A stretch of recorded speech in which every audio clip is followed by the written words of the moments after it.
സ്വകാര്യവൽക്കരണത്തിന്റെ ഭാഗമായിട്ട് നമ്മുടെ പൊതുമേഖലാ സ്ഥാപനങ്ങൾ മുഴുവൻ വിറ്റ് തുലച്ചു. മിക്കവാറും വിറ്റ് തുലച്ചപ്പോൾ അദാനിയും അംബാനിയും ഉൾപ്പെടെയുള്ള ഇന്ത്യയിലെ വലിയ മുതലാളിമാരായിട്ട് വളർന്നവർ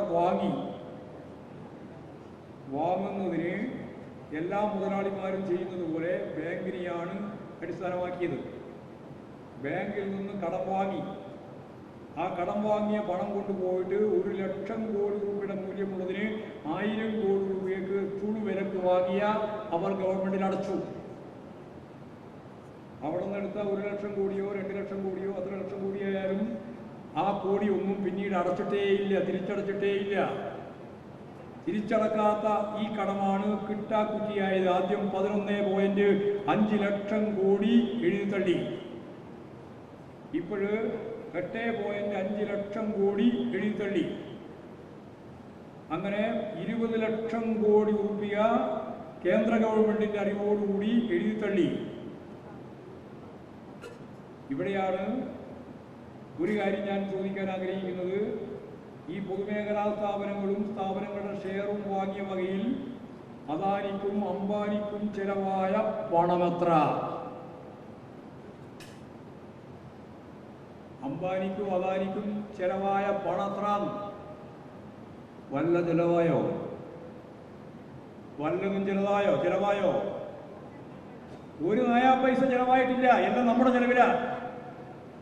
ഈ ഉദാരവൽക്കരണ നിലപാടിനെയാണ് CPIM ഉൾപ്പെടെയുള്ള അന്നത്തെ ഇടതുപക്ഷ പ്രസ്ഥാനവും വിദ്യാർത്ഥി പ്രസ്ഥാനവും യുവജന പ്രസ്ഥാനവും ശക്തിയായിട്ട് നിർത്തത്. ഇതാണ് ഈ രാജ്യത്തിന്റെ പൊതുമേഖലാ സ്ഥാപനങ്ങൾ, ഈ രാജ്യത്തിന്റെ ഏറ്റവും പ്രധാനപ്പെട്ട സമ്പത്ത്. അമ്പലമാണ് ഞാൻ നിർമ്മിക്കാൻ പോകുന്നത് എന്ന് ജവഹർലാൽ നെഹ്റു വിശേഷിപ്പിച്ച ഈ പൊതുമേഖലാ സ്ഥാപനങ്ങൾ മുഴുവൻ തുളുവിലക്ക് മുതലാളിമാർക്ക്, ഇന്ത്യയിലെ ഏറ്റവും വലിയ മുതലാളിമാർക്ക് വിറ്റ് തുലച്ചിരിക്കുന്നു. ഒരു നയാ പൈസ ചെലവില്ലാതെ ബാങ്കിൽ നിന്ന് കടം വാങ്ങിയ 20 ലക്ഷം കോടി രൂപയുടെ കടം തിരിച്ചടക്കാതെ ഇതെല്ലാം സ്വന്തമാക്കാൻ അവർക്ക് കഴിഞ്ഞിരിക്കുന്നു. ഇങ്ങനെ കട്ടുമറച്ചുണ്ടാക്കുന്ന മൂലധനത്തിന്റെ പേരുണ്ട്. ആ പേരാണ്, നിങ്ങളോട് ഞാൻ ചോദിക്കാൻ ഉദ്ദേശിക്കുന്നില്ല, ആ പേരാണ് അറിയോ? ആ പേരാണ് സഞ്ചിത മൂലധനം എന്ന് പറയുന്നത്. ആ സഞ്ചിത മൂലധനത്തിന്റെ ഭാഗമായിട്ട് ഉൽപ്പാദിപ്പിക്കുന്നതാണ് പിന്നീട് ആർജിത മൂലധനം. ഈ സഞ്ചിത മൂലധനം മുഴുവൻ വാരി കൂട്ടാൻ സൗകര്യം കൊടുത്തത് ആഗോളവൽക്കരണ നിലപാടിന്റെ ഭാഗമായിട്ടാണ്. അവിടെയാണ് സ്വകാര്യവൽക്കരണം. അത് നമ്മുടെ സമ്പത്ത് ഈ കമ്പനികൾക്ക് സ്വന്തം കയ്യിൽ ഒതുക്കാനുള്ള സൗകര്യം കൊടുത്തിരിക്കുന്നു. അതിനെയാണ് എതിർത്തത്. ഇനി ഞാൻ ഇത്ര വിശദമായിട്ട് എന്തുകൊണ്ടാണ് ഇത് പറഞ്ഞത്? അദാനിയുടെ 8.1 ലക്ഷത്തിലേക്ക് എത്തിച്ചേരുമ്പോൾ നിങ്ങൾ കണക്കാക്കിക്കോ, നിങ്ങൾ ഹരിച്ച് കൂട്ടി കണക്കാക്കിക്കോ, ഒരു ദിവസം എത്ര കോടി രൂപയുടെ ആസ്തി വർധനവാണ് ഈ അദാനിക്കുണ്ടായത്. അദാനിക്ക് മാത്രമല്ല, അംബാനിക്ക് എത്രയാ അറിയൂ? ആരെങ്കിലും ഏതാണ്ട് ഊഹിച്ചാൽ നിങ്ങൾ സ്വന്തം മനസ്സിൽ ഊഹിക്കും എത്ര വർധനവ് ഉണ്ടായിട്ടുണ്ടാവും. 0.5 നിന്ന് 8.11 എത്താൻ ഒരു ദിവസം ഈ കഴിഞ്ഞ 10 കൊല്ലക്കാലത്തെ ഭരണത്തിനിടയിൽ എത്രയായിരിക്കും ഒരു ദിവസമുണ്ടായ ആസ്തി വർധനവ്? ഞാൻ തന്നെ പറയാം, അത് 1600 കോടിയാണ് ഒരു ദിവസം. അതുകൊണ്ട് സമ്പന്നർ കൂടുതൽ സമ്പന്നരാകുന്നു, ദരിദ്രർ കൂടുതൽ ദരിദ്രരാകുന്നു. അത് കുഴപ്പമില്ല എന്നല്ലേ നിങ്ങൾ വിചാരിക്കുക. അതുകൊണ്ടാണ് ഞാൻ ഈ കണക്ക് പറഞ്ഞത്. 1600 കോടി രൂപ ഒരു ദിവസം ആസ്തി വർദ്ധിപ്പിച്ചുകൊണ്ടാണ് 8.11 ഇപ്പോ അദാനി എത്തിയത്. ഇതാണ് ഈ ഇന്ത്യൻ സമ്പദ് വ്യവസ്ഥയുടെ ചിത്രം. അതിൽ നിന്ന് തികച്ചും വ്യത്യസ്തമാണ് കേരളം.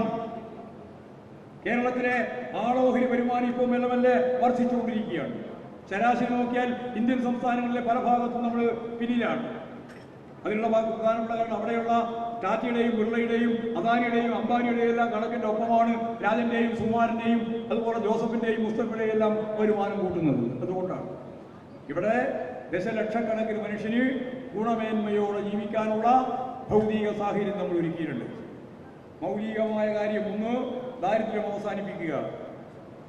64,006 കുടുംബമാണ് അതിദരിദ്രരായിട്ട് ഇവിടെയുള്ളത്. അതിവിടെ അവസാനിപ്പിക്കാൻ തന്നെയാണ് പോകുന്നത്. അതിദാരിദ്ര്യം അവസാനിപ്പിക്കുക. ഇനി വളരെ ചുരുക്കം മാത്രമേ ഉള്ളൂ. 10,000-30,000 കുടുംബങ്ങൾ കൂടി പോയാൽ എല്ലാവരും ദാരിദ്ര്യം അവസാനിപ്പിച്ചു. എല്ലാ ദാരിദ്ര്യം അവസാനിപ്പിച്ച ഒരു കുടുംബം, ഒരു പഞ്ചായത്ത് ഇവിടെയുണ്ട്. അത് കുറ്റ്യാടൂർ പഞ്ചായത്താണ്. കേരളത്തിൽ ആദ്യമായിട്ട് കുറ്റ്യാട്ടൂർ പഞ്ചായത്താണ് അതിദാരിദ്ര്യം അവസാനിപ്പിച്ച ഏക പഞ്ചായത്ത്. ഇനിയിപ്പോൾ മലപ്പുറം പഞ്ചായത്തിനും സാധ്യതയുണ്ട്. അവിടെ ഒറ്റയാളേ ഉള്ളൂ, ഒരാൾ മാത്രം പ്രത്യേകിച്ചോ ഒറ്റയാൾ മാത്രമേ ഉള്ളൂ. ഒരാളും കൂടി കഴിഞ്ഞാൽ അത് 100%. തീർച്ചയായിട്ടും നമുക്ക് പ്രഖ്യാപിക്കാൻ കഴിയും, വളരെ വേഗം തന്നെ പ്രഖ്യാപിക്കാനോ. അതിദാരിദ്ര്യം ഇല്ല, പട്ടിണിയില്ല, വസ്ത്രമില്ലായ്മയില്ല, സ്കൂളിലേക്ക് പോകാനുള്ള എവിടെയും പഠിക്കാനുള്ള നല്ല സ്വാതന്ത്ര്യം, ആരോഗ്യ സംരക്ഷണത്തിന് ജനകീയമായ ആരോഗ്യ പ്രസ്ഥാനം, തൊഴിലില്ലായ്മ പരിഹരിക്കാൻ നമുക്കാവും. തൊഴിലില്ലായ്മ പരിഹരിക്കാൻ സാധിക്കുന്ന 20 ലക്ഷം അഭ്യസ്തവിദ്യരായ യുവതീ യുവാക്കൾക്ക് തൊഴിൽ കൊടുക്കാനുള്ള പുതിയ പദ്ധതി, അത് ഗൃഹപാഠം പൂർത്തിയാക്കി അതിൻ്റെ പ്രായോഗിക തലത്തിൽ നീങ്ങിക്കൊണ്ടിരിക്കുകയാണ്. അപ്പോൾ ഇതെല്ലാം കഴിയുമ്പോൾ ജനങ്ങൾക്ക് സമാധാനത്തിൻ്റെ അതുപോലെ തന്നെ സന്തോഷാത്മകമായ ജീവിതത്തിലേക്ക് ഒരു 10-20 കൊല്ലം കൊണ്ട് ലോകത്തെമ്പാടുമുള്ള വളരെ പ്രധാനപ്പെട്ട സാമ്പത്തിക ശക്തിയായിട്ട് നിൽക്കുന്ന രാജ്യങ്ങൾക്കൊപ്പം നമ്മുടെ കേരളത്തിലെ ജനങ്ങളെ ഉയർത്തിക്കൊണ്ടുവരുന്ന പ്രക്രിയയിലേക്ക് നമ്മളിപ്പോഴിതാ നീങ്ങിക്കൊണ്ടിരിക്കുന്നു. അതാണ് നവകേരളം.